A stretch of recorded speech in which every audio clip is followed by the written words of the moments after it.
Hello and Assalamualaikum warahmatullahi wabarakatuh. My name is Dayana and I'll be presenting about freestyle kayak. So, the history of kayak, also known as the hunter's boat. It all started by the Inuit and Aleut tribes of North America. As you can see from the map on the red section, you can see the Aleut and Inuit tribes where they live. So there are two basic types of kayak. The first one, it is made from live wood. The second is where it is made from animals. It made from animals by filling seal bladders with air. This is to make the boat float. The second one is where they put whale fat around the boat. This is to make it waterproof.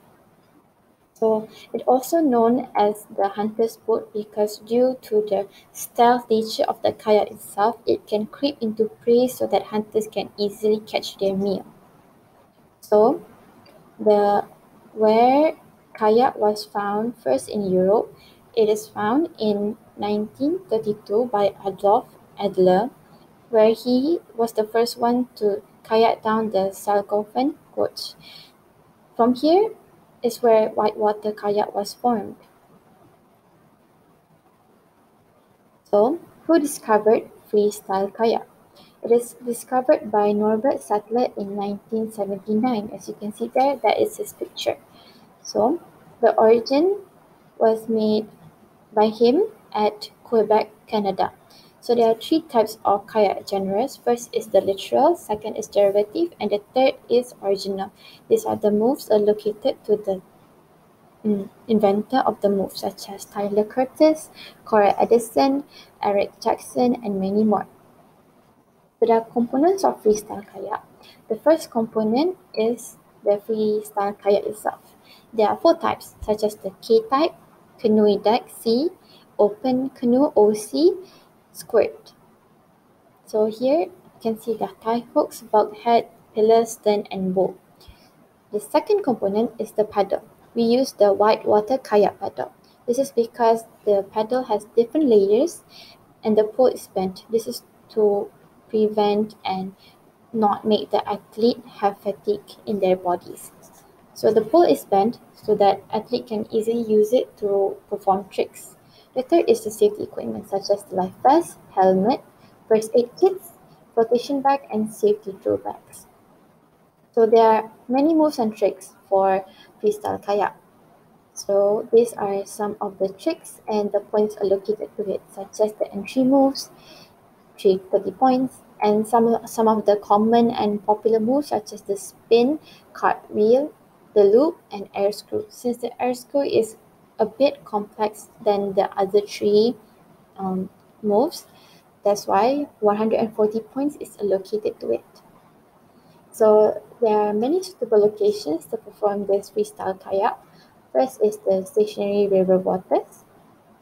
This is allowed basic performance for beginners and people that want to warm up their bodies. Second is the breaking or partially breaking standing waves.